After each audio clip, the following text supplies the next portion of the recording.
변호사님 나와 계시죠? 네, 안녕하세요. 예. 자, 정부가 이제 로스타 지급할 배상금 약 2,800여 원입니다. 그중에 예, 6억 원이 감액됐다라는 보도가 오늘 많이 나왔어요. 그래서 이제 뭐랄까 이게 원금에 비해서 그리 큰 돈은 아닌 것 같은데 그래도 이제 국민의 세금 6억 원이 좀 절약된 것이 아니냐라고 또 의의를 볼 수도 있을 것 같고 어떻게 판단해야 될까요?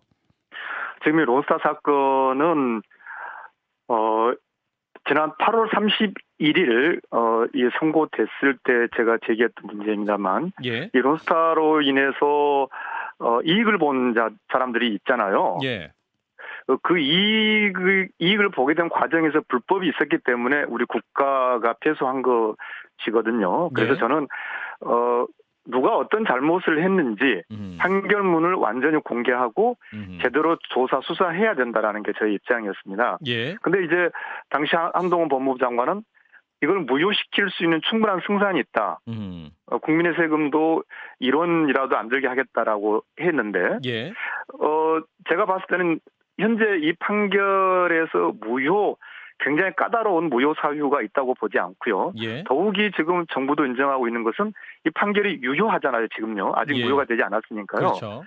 네. 근데 지금 이 정정 신청이라고 하는 지극히 이렇게 대단히 이해할 수 없는 절차가 진행되어 왔는데요. 예. 그러니까 정정 신청을 해서 약 6, 7억 정도 줄었다고 하지만 네.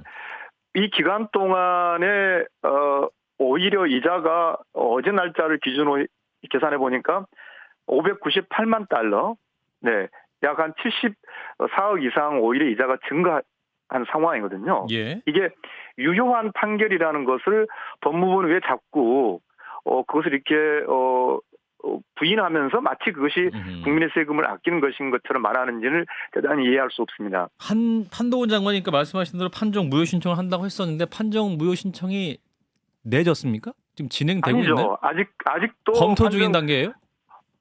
이미 당시에 발표를 할 때 무효 승산, 충분한 승산이 있다. 예. 이렇게 말했단 말이죠. 예. 그렇다면은, 그래서 제가 이제 이거는 국제법에서 정하는 무효 사유가 있기 어렵다. 왜냐하면 무효 사유는 대단히 한정적이기 때문에. 예. 그렇다면 법무부가 무효 사유가 충분하다고 한다면 좀 밝혀달라.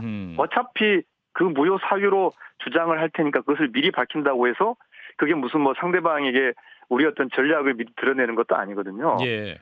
제가 왜 그렇게 말씀을 드렸냐면은 아까도 자꾸 말씀드립니다만은 이게 지금 이대로 가면은 결국 우리 국민 세금으로 이걸 메꿔야 되는데 예. 시간이 가면 갈수록 잘못한 자에게 잘못을 묻기가 어렵게 된단 말이죠. 무슨 그래서 말씀일까요? 저는 예. 네, 판결문을 원본 그대로 지금 아주 1,000개 이상의 어떤 이렇게 그걸 검게 지우고 판결문 제대로 공개하지 않고 있는데 예. 판결문을 있는 그대로 다 공개하고 예. 그리고 이 사건으로 막대한 이득을 본 자들이 이 불법에 어떻게 관여되어 있는지를 밝혀서 그자들로 하여금 책임을 지게 하자라는 게 우리가 지금 가야 될 방향인데 그 방향을 자꾸 지금 안 가고 있는 겁니다. 근데 이제 오늘 법무부는 별개의 배상 명령 취소 소송과 집행정지 신청 등을 하겠다고 밝혔는데 그럼 이거는 기존에 하겠다는 것과 좀 다른 건가요? 같은 건가요? 같은 겁니다. 그러니까 같은 거예요?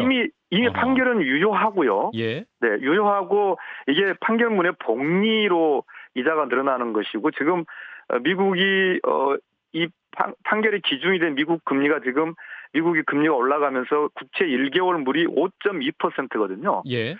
이 판결의 이자는 복리로 계속 늘어나고 있습니다. 그렇기 때문에 저는 지난번 8월 30일 날 판결 선고됐을 때부터 일관되게 말씀드렸습니다만 제대로 엄정하게 조사 수사를 해서 예. 배상할 사람들로 하여금 배상하게 하라는 것이죠. 그러니까 이 배상금 2,800여 원을 어떠한 그 판결문이 있으니 그걸 통해서 이제 불법적인 사람들에게 이것을 구상권이라든지 뭐 어떻게 청구를 해서 이것을 국민의 세금을 쓰이지 않게 해야 된다 이런 말씀이신 거네요. 네, 그것이 진정하게 한동훈 장관이 말하는 1원이라도 아끼는 것이지 근거도 없는 무효 사유로 계속 이미 8개월 전에 충분한 무효 승산이 있다고 말했다면 왜 지금 무효 제기를 하지 않고 있는 걸까요? 오히려 지금 예. 이렇게 6억 아꼈다라고 하지만 예. 그 기간 동안 복리 이자가 늘어난 것만 해도 70억이 넘는데 예. 저는 이거 폭탄 돌리기라고 저는 생각할 수밖에 없습니다. 지금의 상황에서는요. 그럼 언제까지 폭탄을 돌릴 생각인 건가요, 법무부는? 글쎄 말입니다. 법무부가 정말 이 문제를 이렇게 가면 안 되는 거고요. 판결문 원본을 공개하고 왜 한국이 이렇게 패소가 됐는지 그 책임이 누구에게 있는지를 명확하게 판결문을 통해서 그리고 엄정한 수사를 통해서 시급히 밝혀야 되는 문제입니다. 근데 판결문 원본 지금 공개되지 않았나요? 아닙니다. 공개를 그래서 지금 판결문 공개 소송도 하고 있고요. 판결문 자체를 이렇게 지워서 공개를 했거든요. 그러니까 그 책임자 이름들은 다 지워서 나오는데 우리 보통 법원 판결문 다 그렇게 나오지만 다 알지 않습니까? 아닙니다. 이게 지금 일반 우리 한국 법원의 판결문이 아니라 이 국제 투자 중개 판결문이고요. 특히 예. 통째로 다 지워진 부분들도 있습니다.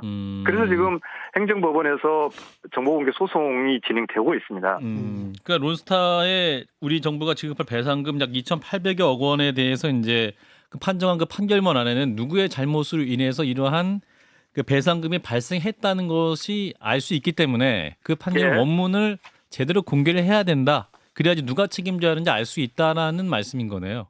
왜냐하면 이 사건으로 인해서 이익을 본 사람들이 있거든요. 예. 그리고 그 이익을 보는 과정이 불법적이었다는 것이 판결의 내용이잖아요. 예. 그렇게 본다면은 판결문을 완전히 100% 공개하고요.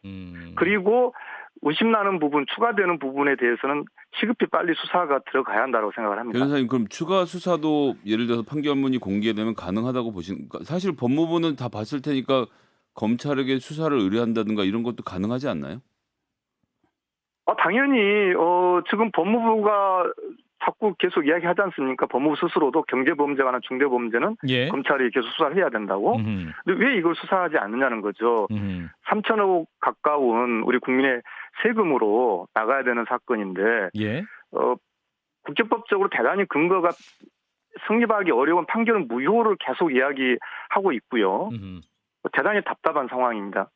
왜냐하면 법률가로서 일단 선고된 유효한 판결이 있다는 걸 전제로 해야 되는데 예. 그 판결을 무효화시킬 수 있다라고 자꾸 이야기를 하면서 오히려 이자는 계속 이렇게 폭발적으로 늘어나고 있고 이 상황에서 약 6억 원을 줄였다는 게 저는 무슨 의미가 있냐고 반문하고 싶습니다. 그러면 이런 판정 무효 신청을 한다 이런 말은 중지하고 그러면 이 돈은 빨리 내고 그 국제투자분쟁해결센터의 판결문을 근거로 새롭게 수사를 시작해서 책임을 물어야 한다. 이게 우리 변호사님의 주장인 건가요? 어떻게 해야 된다는 그렇죠. 겁니까? 네. 그러니까 자 이를테면은 정말로 무효 충분한 승산이 있다라고 8월 31일 그때 이야기했으니까 예. 네.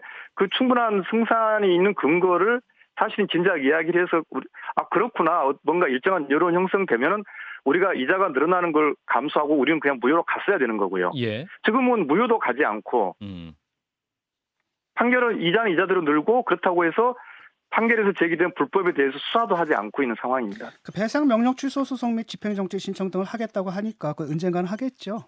예. 문제는 그 그리고 근데 언젠가가 문제는 뭐냐면 이런 거거든요. 지금 론스타 정말 나쁜 놈들 아닙니까? 근데 이걸 우리가 싸워보지도 않고 그냥 포기한다? 이게 그 조금이라도 승산이 있었으면 좀 돈이 든다 하더라도 싸워보는 게 낫지 않나요? 정부의 입장에서는? 근데 문제는요. 자, 그 승산이라는 것이요. 판결의 무효를 구한다는 거죠. 예. 그리고 그 판결의 무효 사유는 대단히 엄격하게 제한적인 것이고요. 지금까지 이렇게 국제중재에서 판결 무효 신청해서 그것이 완전히 없어진 경우는 극히 아주 예외적인 것이고요. 제 말씀은요. 그런 길 자체를 제가 원천적으로 반대한다는 게 아니라 적어도 그렇게 가겠다면은 그렇게 가려고 하는 그런 근거들을 우리가 같이 합리적으로 소통을 하고 그 위에 출발해야 되는 것인데 지금은 전혀 그러지 않고 있는 것이죠. 한동훈 장관은 또 그렇게 얘기를 하는 것 같더라고요. 그러니까 이게 거기서 승산이 우리나라 대법원 3심에서 판결이 뒤집힐 그 확률하고 거의 비슷하다라고 한다면 한번 해볼 만한 거 아니냐 이렇게 얘기를 하시거든요. 아닙니다. 이 국제중재 이 사건 자체는 대법원 판결과 같은 것이에요. 대법원 판결을 재심 사유로 뒤집는 거하고 비슷하다고 생각하시면 됩니다. 이게 제가 그래서 이 국제중재에 대해서 계속 문제 제기를 한 이유가 이 자체가 바로 판결 확정력을 갖기 때문에 그렇습니다. 그런데 예를 들어가지고 우리도 3심까지는 가보지 않습니까? 소송비가 더 든다 하더라도. 자, 3심이라는 것과 대법원의 3심은 일단 확정되기 전 상황이잖아요.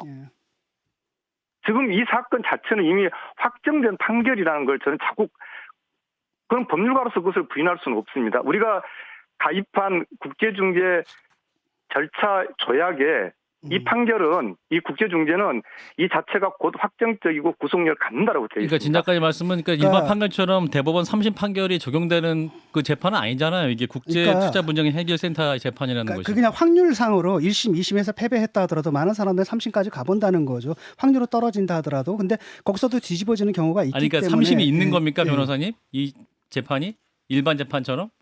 아니죠. 일반 재판이 아니라는 점이 문제입니다. 예, 일단 여기까지 하겠습니다. 손교 변호사님 고맙습니다. 네, 감사합니다. 좋아요? 구독. 알림 설정.